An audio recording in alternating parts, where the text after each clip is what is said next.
Hello everyone. आज हम लोग इंडोक्राइन ग्लैंड्स एंड हार्मोन्स के बारे में पढ़ने वाले हैं। अंतःस्रावी ग्रंथियां एवं हार्मोन्स। तो आइए इसको हम लोग देखते हैं। तो पहला कहता है दूध निष्कासन हार्मोन ऑक्सीटॉक्सिन का स्राव कौन सी ग्रंथि करती है। जो दूध निष्कासन हार्मोन है ना, ऑक्सीटॉक्सिन का स्राव कौन सी ग्रंथि करती है, तो हमारा पीयूष ग्रंथि पिट्यूटरी ग्लैंड्स। माँ और शिशु के मध्य गले लगना, चुमना किस हार्मोन के स्रावन का प्रेरित करता है, तो आपका ऑक्सीटोसिन। ठीक है ना, ऑक्सीटोसिन। मानव शरीर में परावटु ग्रंथि पैराथायरॉयड ग्लैंड से स्रावित होने वाला परावटु हार्मोन पैराथायरॉयड हार्मोन रक्त में कैल्शियम और फॉस्फेट की मात्रा विनियमित रेगुलेट करता है। ठीक है ना, मानव शरीर में परावटु ग्रंथि पैराथायरॉयड ग्लैंड से स्रावित होने वाला परावटु हार्मोन पैराथायरॉयड हार्मोन रक्त में कैल्शियम और फॉस्फेट की मात्रा विनियमित रेगुलेट करता है। किस हार्मोन में आयोडीन उपस्थित होता है, तो आपका थायरोक्सिन। किस हार्मोन में आयोडीन उपस्थित होता है, थायरोक्सिन।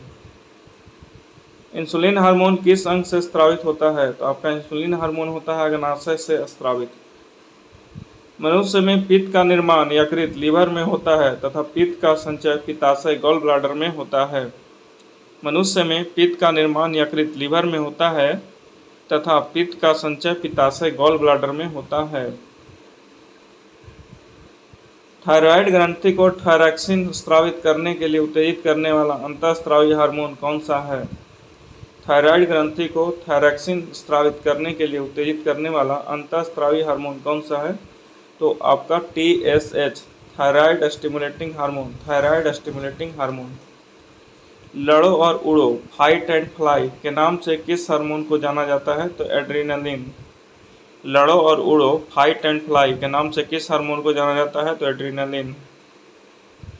मानव शरीर का सामान्य तापमान कितना होता है, तो 98.6 डिग्री फ़ारेनहाइट, और अगर सेल्सियस में पूछे तो आपका 37 डिग्री सेल्सियस।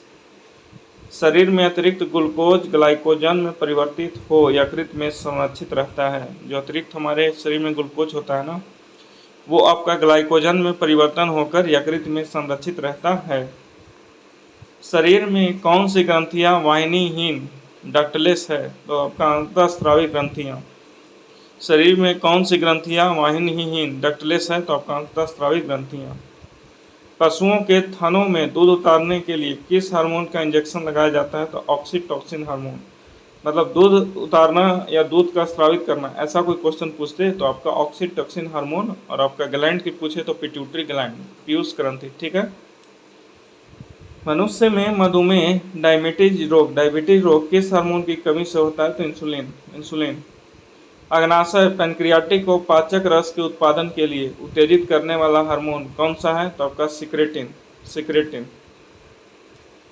यदि अग्नाशय में कोई विकार उत्पन्न हो जाए तो इंसुलिन और ग्लूकोजोन का निर्माण नहीं होगा। ठीक है, ये बहुत बड़ा प्रॉब्लम हो जाता है कि अग्नाशय में कोई विकार उत्पन्न हो जाए तो इंसुलिन और ग्लूकोजोन का निर्माण नहीं होता, इसलिए दवा लोग खाते हैं ताकि ग्लूकोज को मेंटेन कर सकें ब्लड सर्कुलेशन में। कौन सी ग्रंथि वृद्धि हार्मोन का रिसाव करती है, तो आपका पीयूष ग्रंथि। ठीक है ना। नेक्स्ट है आपका कि मानव शरीर में सबसे छोटी अंतःस्रावी ग्रंथि कौन सी है। मानव शरीर में सबसे छोटी अंतःस्रावी ग्रंथि कौन सी है, तो पीयूष ग्रंथि, that is pituitary gland. Hormones की अनियमितता के कारण होने वाले रोग को क्या कहा जाता है, तो कार्यात्मक रोग, फंक्शनल डिजीज। आगे आपका मानव हार्मोन एवं उनकी भूमिका, मानव हार्मोन एवं उनकी भूमिका। तो हार्मोन ये कहता है सोमैटोस्टेटिन, वृद्धि हार्मोन के स्रावन को रोकना। ठीक है ना, सोमैटोस्टेटिन क्या कहता है, वृद्धि हार्मोन के स्रावन को रोकना। नेक्स्ट कहता है ऑक्सीटोसिन व पिटोसिन। ऑक्सीटोसिन व पिटोसिन तो प्रसव के समय गर्भाशय के फैलाव एवं संकुचन को प्रेरित करना। ठीक है, स्तन ग्रंथियों से दूध स्रावन को प्रेरित करना। ठीक। फिर आपका मेलाटोनिन क्या कहता है, यह सोने जागने के चक्र को नियंत्रित करता है।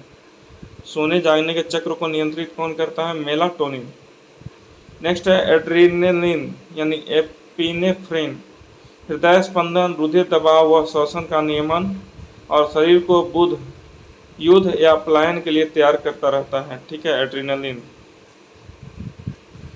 नेक्स्ट है आपका एस्ट्रोजन, स्त्रियों में सहायक प्रजनन अंगों की वृद्धि व विकास। ठीक है ना, स्त्रियों में सहायक प्रजनन अंगों की वृद्धि व विकास, और स्त्रियों में द्वितीयक लैंगिक लक्षणों का विकास, स्त्रियों में द्वितीयक लैंगिक लक्षणों का विकास।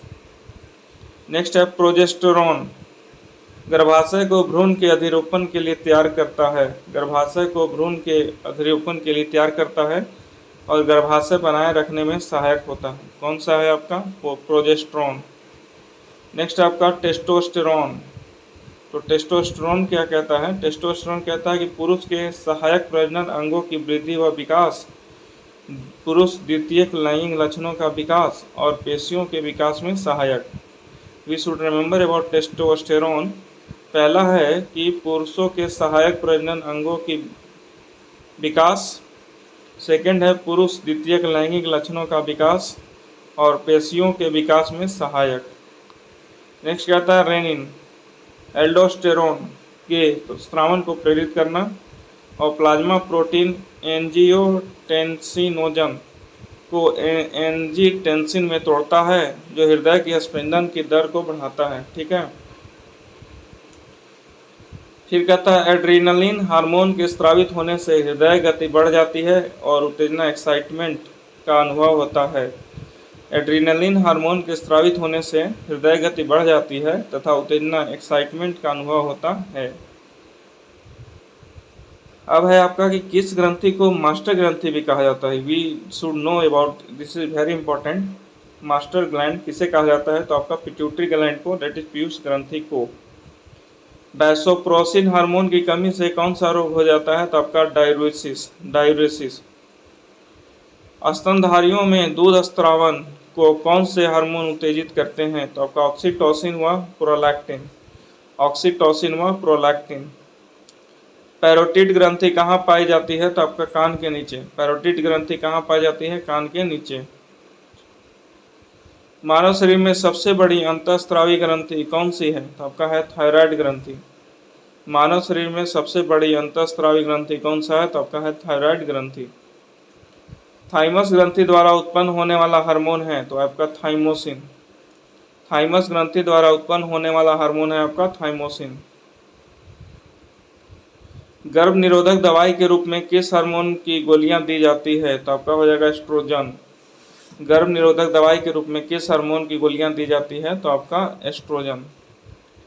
पीयूष ग्रंथि, पिट्यूटरी ग्लैंड किस अंग में पाई जाती है? तो आपका मस्तिष्क, मस्तिष्क में पाई जाती है पीयूष ग्रंथि। कौन सी ग्रंथि अंत एवं बाह्य स्रावी दोनों प्रकार की होती है? तो आपका अग्नाशय। याद रखिएगा, इंटरनल और एक्सटर्नल दोनों जो है ना आपका अग्नाशय का रोल अपनाता है, अंत एवं बाह्य स्रावी। नेक्स्ट है कौन सा वर्णक मानव की त्वचा को रंग प्रदान करता है? तो आपका हो जाएगा मेलानिन। कौन सा वर्णक मानव की त्वचा को रंग प्रदान करता है? मेलानिन। कौन सी ग्रंथि मानव शरीर के तापमान को नियंत्रित करने में सहायता प्रदान करती है? तो आपका हो जाएगा दोस्तों थायराइड। कौन सी ग्रंथि मानव शरीर के तापमान को नियंत्रित करने में सहायता प्रदान करती है? तो आपका हो जाएगा थायराइड। ठीक है ना। कुछ ग्रंथि हैं और कुछ हार्मोन्स दिए हुए हैं तो देखते हैं इसको। अग्नाशय आपका ग्लैंड है तो इसमें हार्मोन कौन सा होता है? ग्लूकागोन।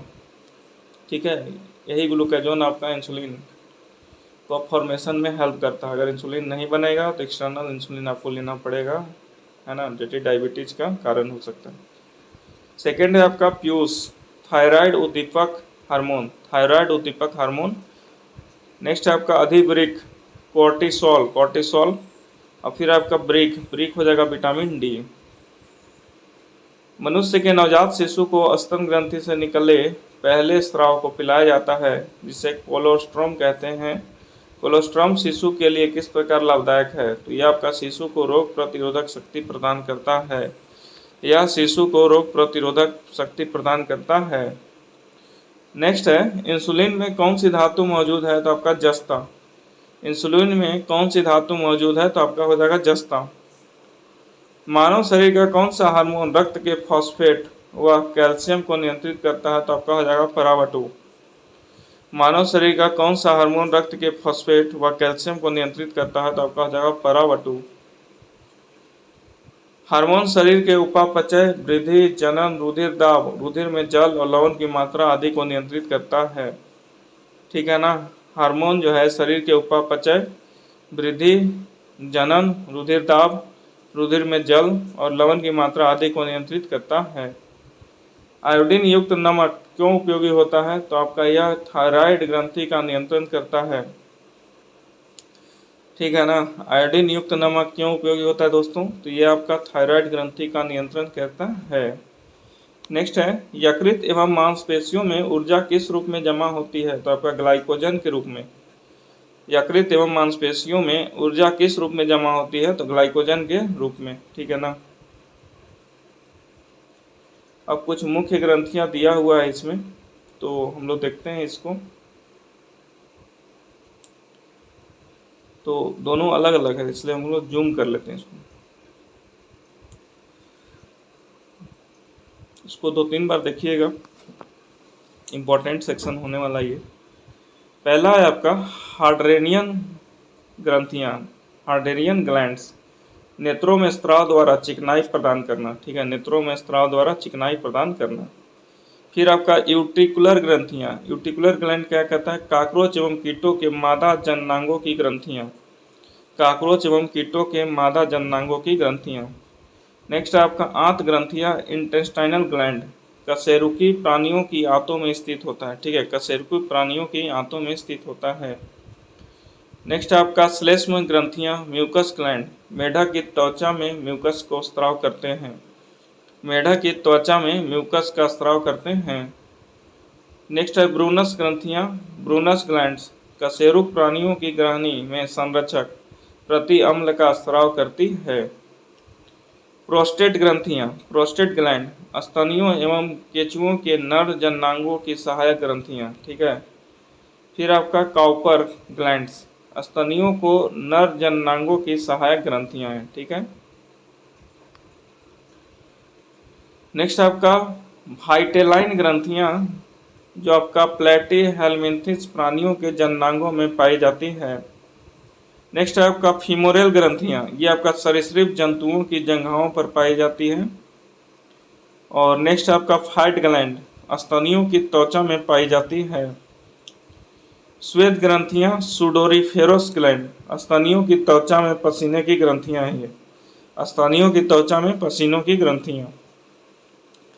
नेक्स्ट है स्वेमेरेडन ग्रंथियां, यह आपका मेढक के कशेरुक स्तंभ के दोनों ओर स्थित होती है। ठीक है ना। यह क्या होता है, मेढक के कशेरुक स्तंभ के दोनों ओर स्थित होती है। नेक्स्ट है मेमरी ग्लैंड्स, स्तनियों में दूध का स्त्राव होता है, किसके कारण, मेमरी ग्लैंड के कारण। फिर आपका सेरोमिनस ग्लैंड, सेरोमिनस ग्लैंड स्तनियों की कर्ण गुहा से मोम के समान पदार्थ का स्त्राव करती है। स्तनियों की कर्ण गुहा से मोम के समान पदार्थ का स्त्राव करती है। ठीक है। नेक्स्ट है लैक्राइमल ग्रंथियां, लैक्राइमल ग्रंथियां कहता है ये नेत्रों में उपस्थित होती है, ये नेत्रों में उपस्थित होती है। कौन सा दोस्तों, लैक्राइमल ग्लैंड्स। नेक्स्ट है डीप ग्रंथियां, डीप ग्लैंड्स, संयुक्त नालाकार ग्रंथियां, ग्रसनीय ग्रंथियां, जो म्यूकस श्लेष्मा स्रावित करती है। आपका कहता है नेक्स्ट है हाशीमोटो रोग में शरीर स्वतः थायराइड ग्रंथि को नष्ट कर देता है, इसलिए इसे थायराइड की आत्महत्या कहते हैं। ठीक, हाशीमोटो रोग में शरीर स्वतः थायराइड ग्रंथि को नष्ट कर देता है, इसलिए इसे थायराइड की आत्महत्या कहते हैं। तो okay, thank you very much, यही था आपका। तो देखिएगा इसको।